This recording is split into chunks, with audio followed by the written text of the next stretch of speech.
Erkakka sevgi vobsheta kerak emas. Erkakni sevmang. Tushunyapsizlarmi? Erkak kishi sevgiga muhtoj bo'lmaydi hech qachon.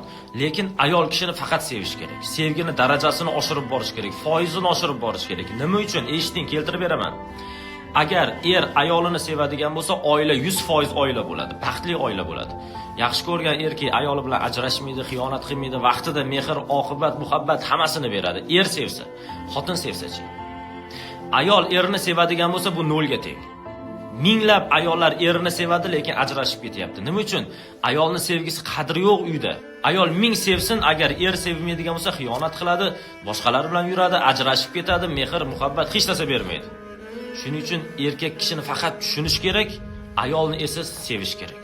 Sevganda ham yomon sevish kerak. Ishoninglar, shu pachag'ini chiqarib tashlab sevish kerak ayolni. Lekin erkak kishini iloji boricha bor kuchinglar bilan tushuninglar, uni kayfiyatini, sharoitini, ishlarini, vaziyatini, ichidan nima o'tayotganini his qiling. Unga injiqlik, qaysarlik, unga sog'indim, yaxshi ko'raman, qachon kelasan, nima qilyapsan kerak emas.